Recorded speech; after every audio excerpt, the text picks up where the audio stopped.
Right. Yeah, thank you. First, I'd like to thank the organizers for inviting me and for all of you to attend my talk. So this is joint work with many people. I think a lot of the other authors are here. Vittorio, Dino. I don't think Katya is, okay, maybe, I'm not sure if Katya is here. Yeah, and I don't think Matthew is here. Yeah, but yeah, it's a joint work with a lot of people. And basically, I'm trying to kind of continue like the spirit of the previous talk, that we're trying to merge computer science and computability theory together in some way. And I'm going to look at in particular, I'm going to look at classes of graphs. And I'm going to see the dichotomy results for these classes of graphs. So in computer science, we usually look at finite graphs. In computability theory, we're going to look at countable graphs. Okay, so my graphs are always going to be simple, and yeah, and they're going to be countable graphs, possibly finite, and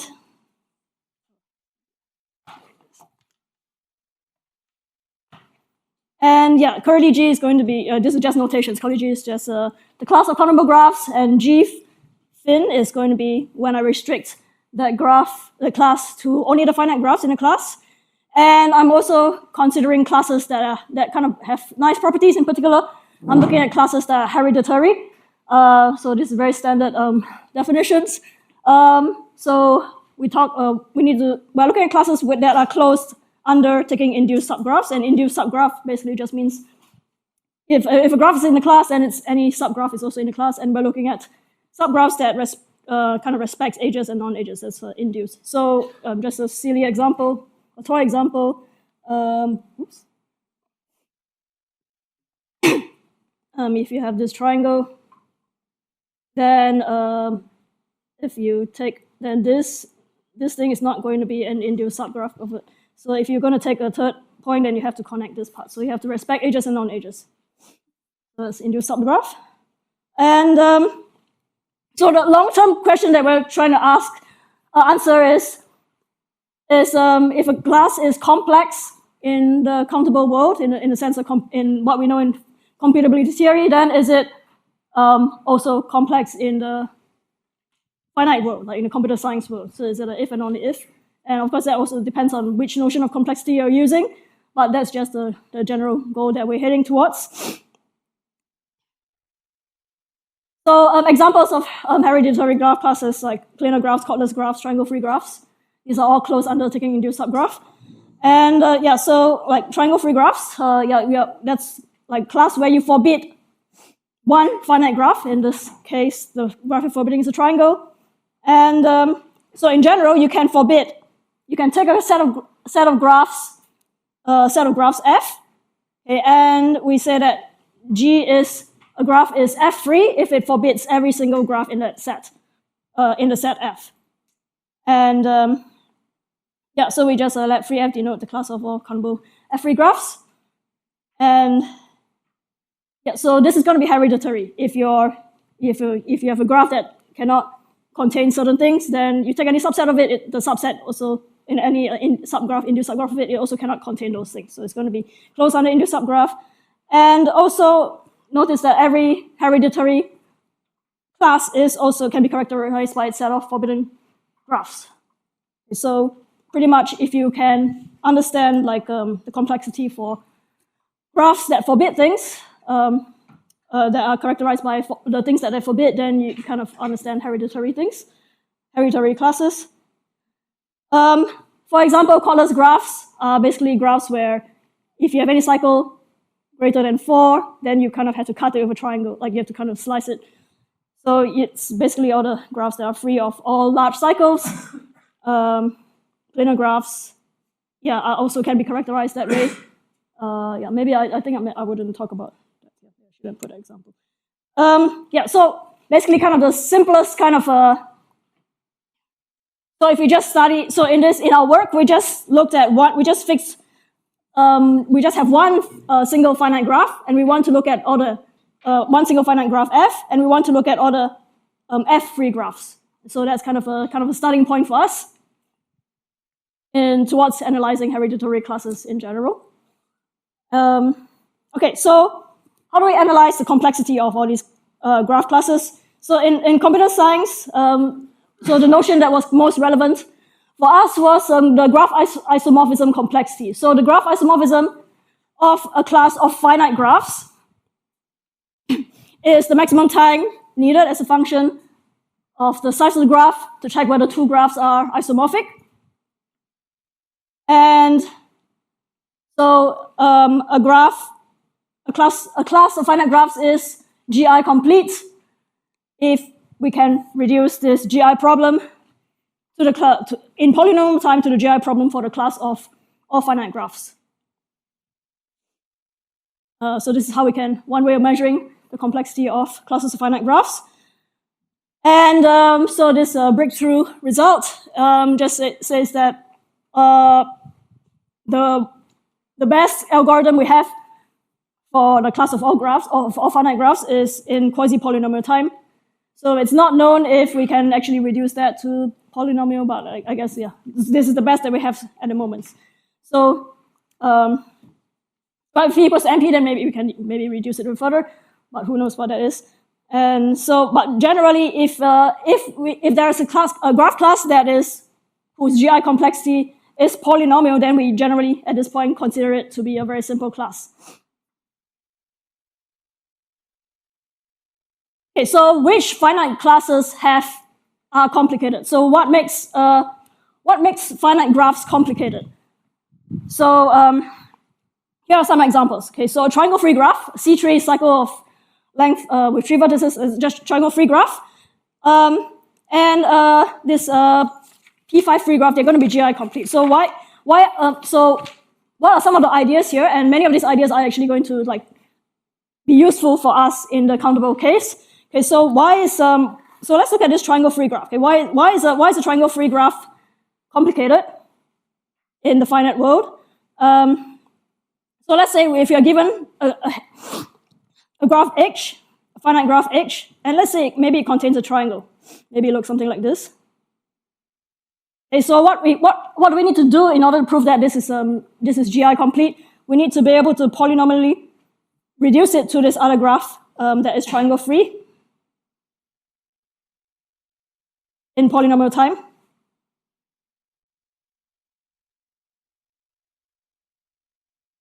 And so how do they usually do that?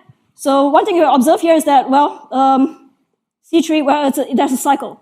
Okay, so if you have a cycle, it's then the technique that computer scientists do is they stretch the graph out, and they call that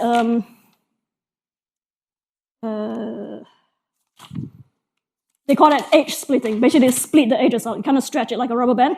So what you're going to do is you're going to copy this graph. It's going to be over here, but you add more vertices. So for every edge that you have, you just put in more vertices. You kind of stretch it out. And then this is going to be triangle free, because every cycle here, this triangle that was initially here is turned into a and line gone. It's no longer a triangle. So that's kind of the idea. If you contain a cycle, stretch it out, and then and then you can do this in So the idea is really called vertex splitting. Sorry, edge splitting. Stretch it out, and so generally if the graph is forbidding, if it contains a cycle, you can always do that. Just stretch it out so large that you cannot possibly contain its cycle anymore. Okay, so what about what about this P5? Okay, so we go back to this situation, and if let's say we want to look at this P5 situation, okay, P5 is a path of length 5. Okay, so P5, path of length 4, path of 5 vertices, length 4. So this is your P5. Okay, so we can't use this original stretching method because it's going to contain a P5 over here. So we can't, in general, if the thing of forbidding contains a path, then you can't do that stretching method anymore. So what are you going to do? So usually, if that happens, then we want to ask, does this P5, does its complement contain a path? Okay, so the complement of P5 is going to look like this. It's actually a house. It's called a house. Actually, they do call it a house. Okay, it's a house. And if your complement contains a cycle, look for the largest one. Okay, so it does contain a cycle. There's the square over here, the C4. Okay, so the C4 is contained inside it. C4 is in here. The largest cycle you have is contained in there. Okay, then we can do the same thing. Okay, so what we're going to do is we're going to stretch this out. So now we need this to be P5 free. Okay, so you're going to stretch it out, and then I guess do what you were doing earlier. So you do some edge splitting, stretch your graph out like a rubber band, and then let's call this graph H0, and then afterwards you take the complement. So after you stretch it out, you take a complement. Okay, so and then its complement is not going to. This is going to be P5 free. Complement is going to be P5 free. And because you can think in contrapositives, like this is just chasing definitions. If this contains P5, that means its complement over here must contain the house. In particular, it must contain the C4, but that's not true because you stretch it out. Okay, so that's the idea. Okay, so complement. So yeah, over here you complement. So in computer science, those are kind of techniques that we are aware of. You either stretch it out, or if the thing you're forbidding contains a cycle, like look for the largest one, okay, and then stretch it out, then it's not going to contain that cycle. Okay, if it doesn't contain a cycle, then look at its complements. Look, if the complement has a cycle, then we're also very happy. We also can stretch it out, and then we take the complement of that. So those are the techniques that we are aware of in computer science. So yeah, in general, if the complement also contains a cycle, okay, then there is a way to reduce it. There's this very nice polynomial time reduction that helps us to get GI completeness. Okay, so these ideas in computer science, we're also going to be using them in computability theory. Okay, so these are, okay, so basically, if you want to look for a rich class of finite graphs, okay, we're looking for graphs that either contain, in the form of free something. Okay, then we're looking for them where the thing that you're forbidding either contains a cycle or its complement contains a cycle. Okay, so what about complexities for countable graphs? Okay, so now we're looking at graphs, classes where the graphs are countable, and the definition of the notion of complexity we studied was universal under effective by interpretability. It's over here, and I'm just going to call it universal for short. Okay, but I am aware that there's a lot of other universalities, but I'm going to just call it universal. But I mean, like effective under effective by interpretability, and so for the so it's I think there are many definitions, and the definitions can be pretty long. But what I like to take from these definitions that is kind of necessary to in order to, I guess, hopefully understand the talk, is that how do we show if a class is universal? We need to basically, again, we need to do some kind of reduction. I give you any countable graph, I need to reduce it to a graph. I give you any countable graph H, I need to reduce it to a graph G in that class. Okay, and I need to be able to do that effectively in a way that helps me to effectively identify the vertices in G that correspond to the vertices in H. At least this is the way we did it, because there may be other ways to do it. And we also want to be able to effectively determine whether two vertices in the original graph H are adjacent. Okay, so these are the two things that we're watching out for. Okay, so I'm going to give an example. Okay, so again, we have the same two classes. Okay, the triangle free one. Okay, why is it universal? Okay, so if I give you any arbitrary countable graph H, let's use the same one. I think I'll draw it a little bit bigger.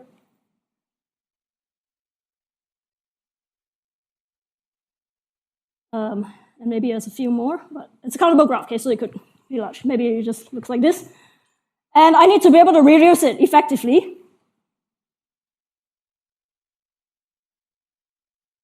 Okay, and so the difference now is that we don't need to be quick, but we need to be effective. So there's differences from the computer science part. I need to reduce it effectively into this graph G, this triangle-free graph G.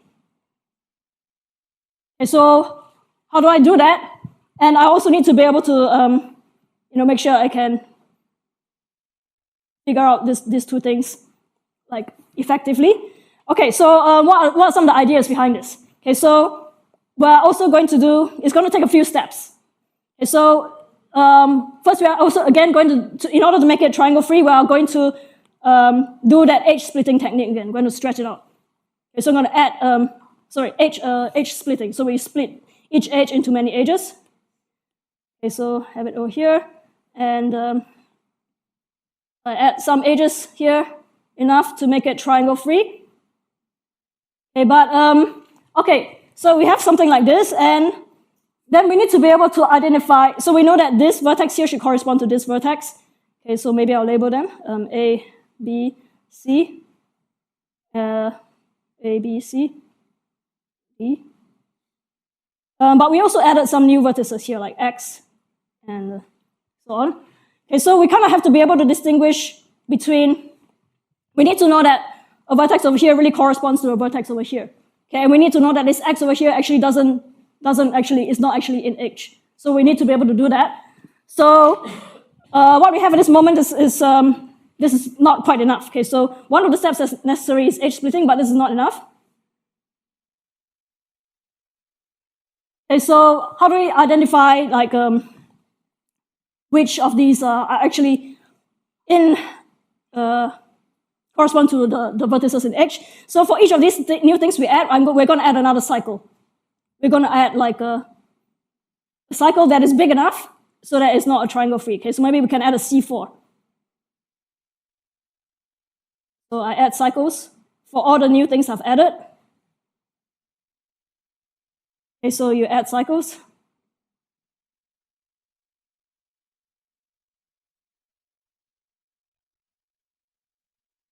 So you add cycles to distinguish the A's from the X.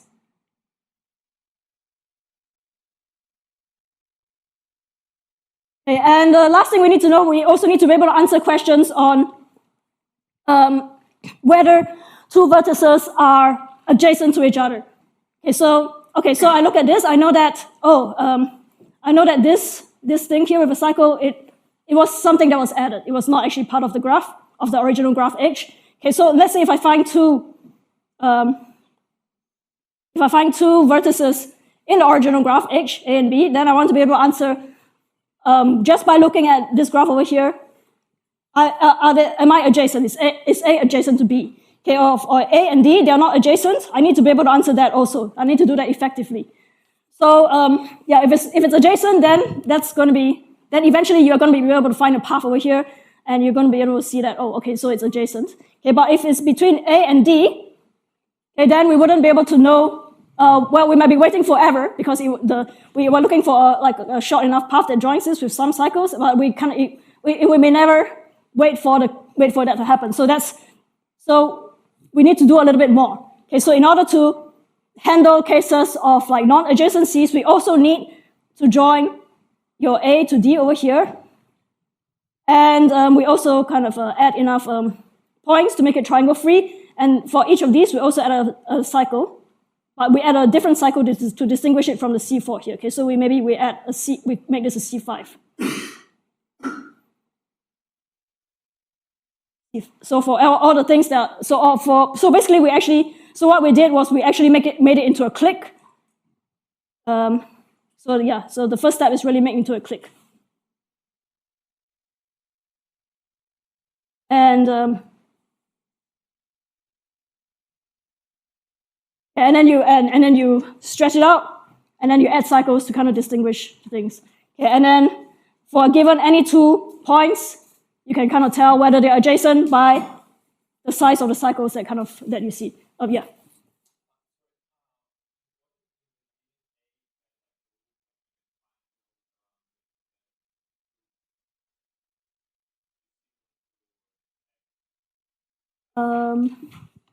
It had a little triangle. Yeah, then like after.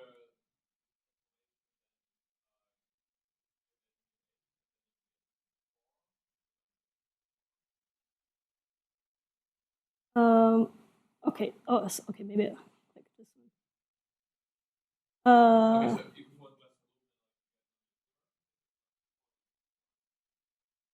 So you also stretch this out. I don't know if that helps.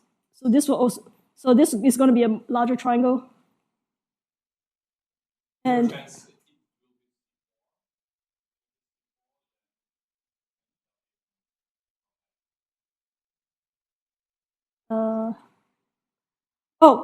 yeah.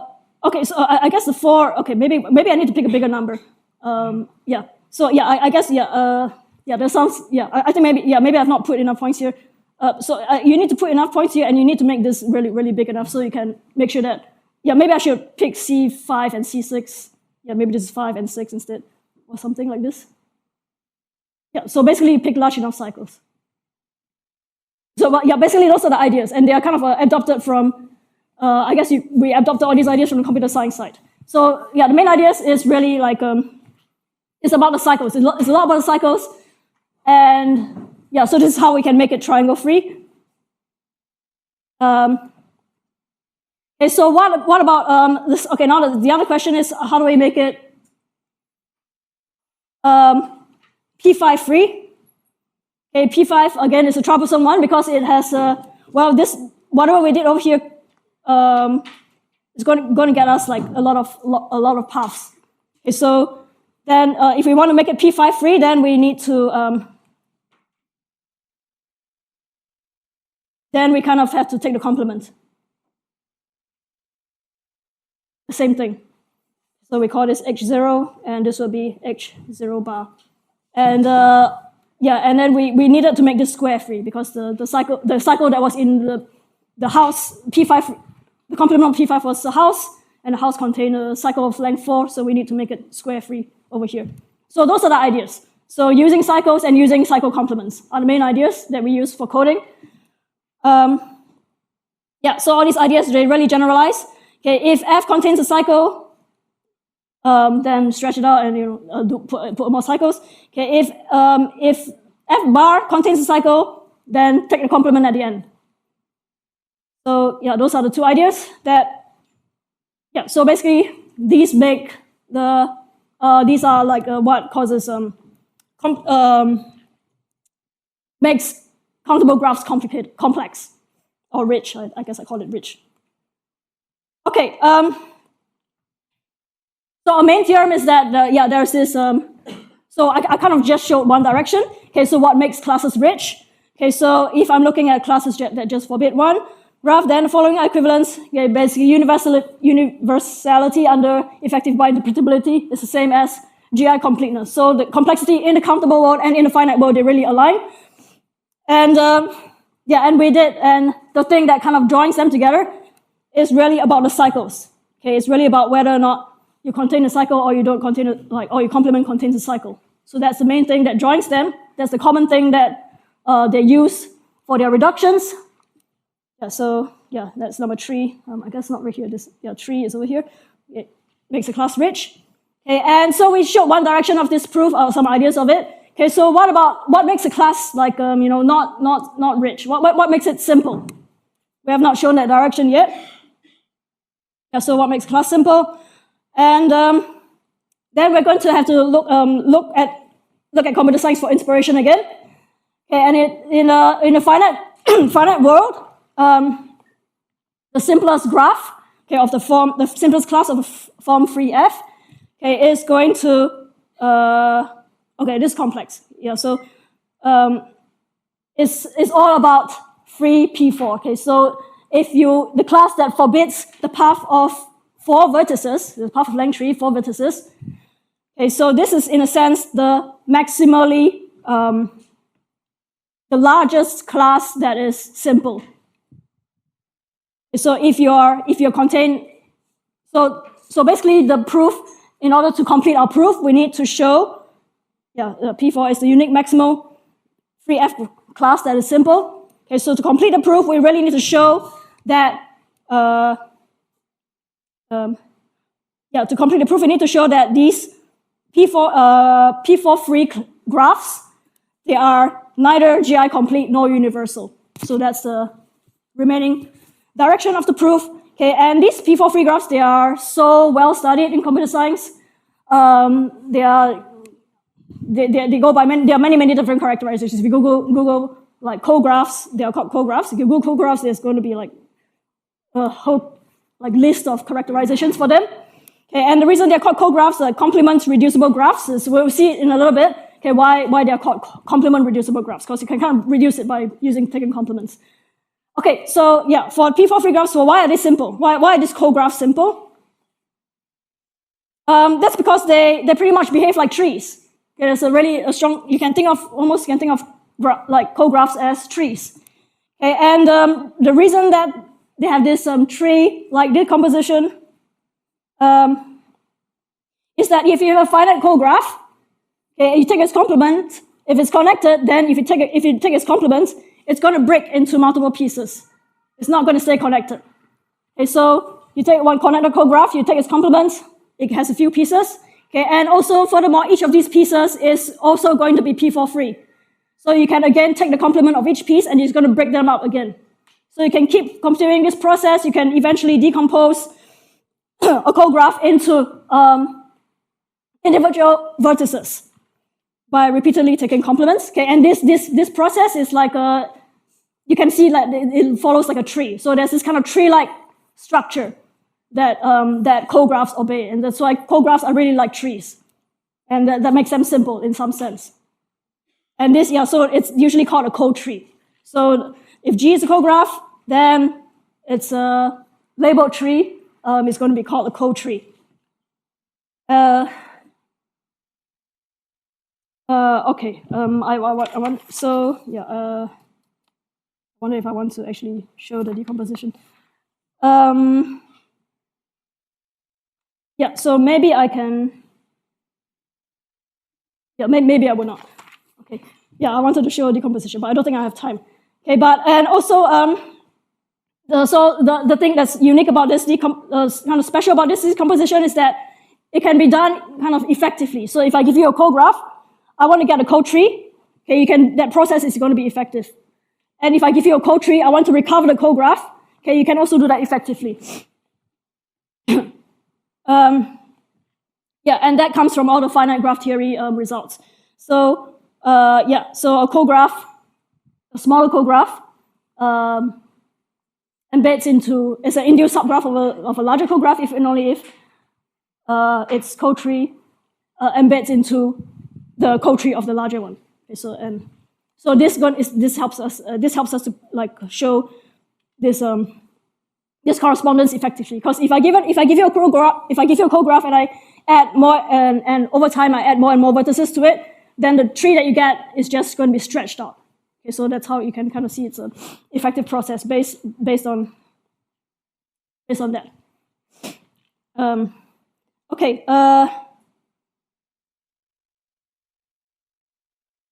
Okay, so basically this maximally, this largest class of simple graphs is, they're really trees. You can think of them as trees.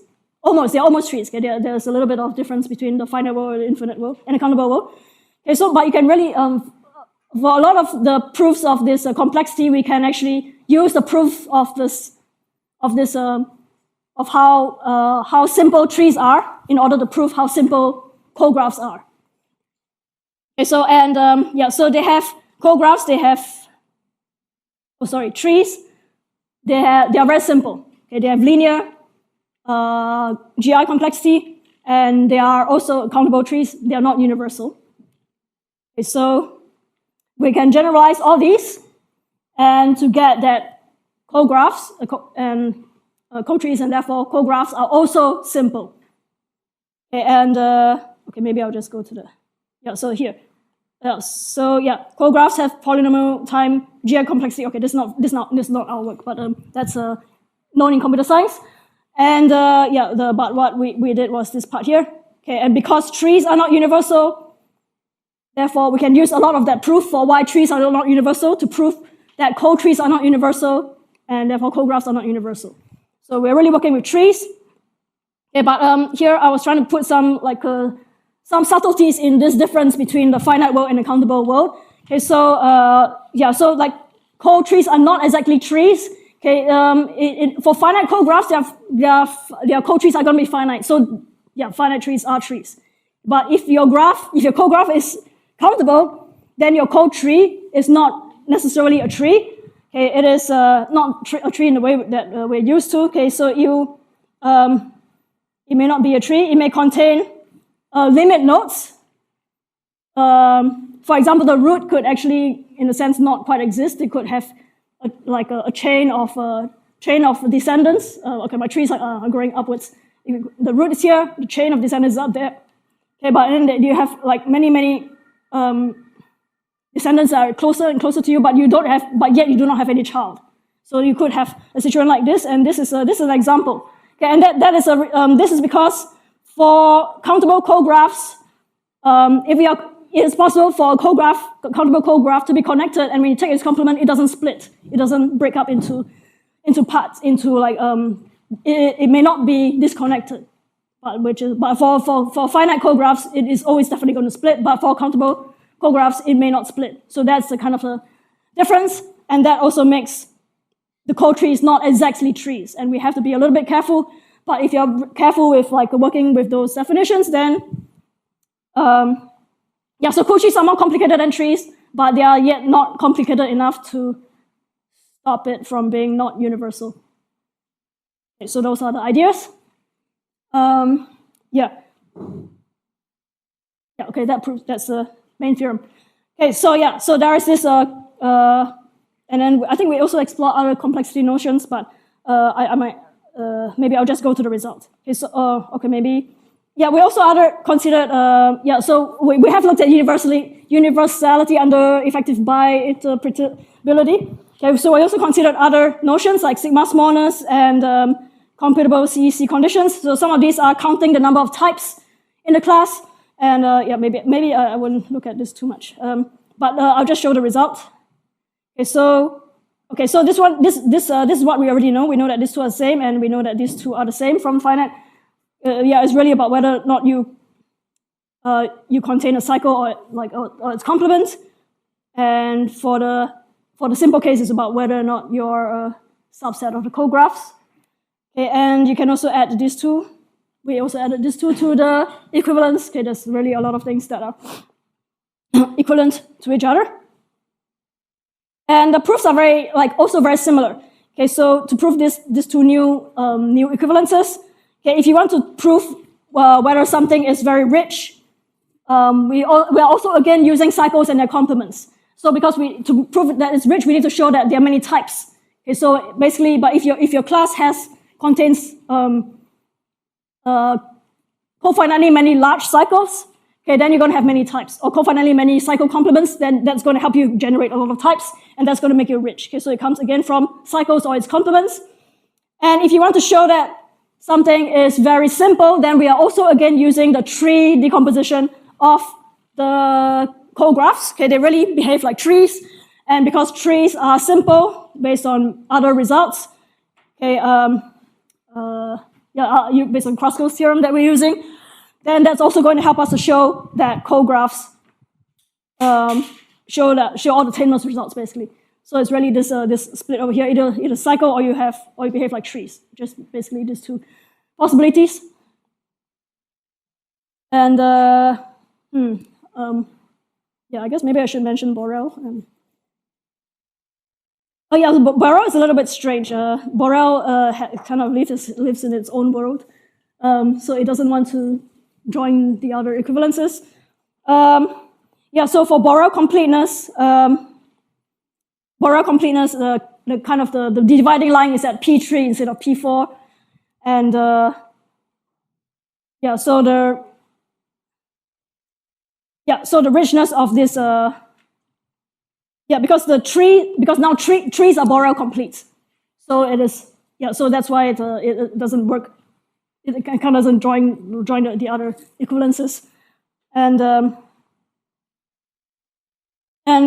so if you forbid P tree, then you're really too simple. Your structure is too simple. You're just disjoint cliques. So that's like equivalent classes, and disjoint cliques. If equivalent structures, they are not going to be Borel complete. So that's those are the important like richness and simpleness kind of dividing line. And just put some of some corollary or some consequences. So cographs is really the only free F class that is Borel complete but not universal. Okay, and well, the other natural structures that have this property, like linear orders and trees, other people may know more, but my other authors should know more. And also, this is I put this down because I was told by my co-authors they are important. So what is this? Yeah, so cographs are also have satisfied this property, which is not that commonly found in naturally. Those are the consequences. And okay, for future work, I guess we really want to see can we find this can we so we only forbid we really want to generalize the results eventually to like hereditary classes. Okay, and so one thing to consider is that so far how have we proved that something is rich? We were using cycles or their complements. Okay, but this idea is not going to work if we are forbidding a path and its complement. A long path and it is the complement, because then what kind of code encoding can we do? What kind of reduction can we do? We need to make sure that we reduce it to something that cannot contain large cycles and yet cannot contain large cycle complements. So that's going to be a problem. So basically, all our ideas are going to break once you go to forbidding two of them. Okay, so there must be some ideas what makes these classes still complicated in computer science, and we have to understand what they are to know how we can use it, to know how we can continue coding. And also, I guess another way to think of this is also we maybe can go back to the definitions. Okay, about the definition for polynomial time reduction. Okay, does it translate to somehow translate to effective time reduction, effective reduction? And also we can replace hereditary with other nice properties. Yeah, so that's my part. Yeah, thank you.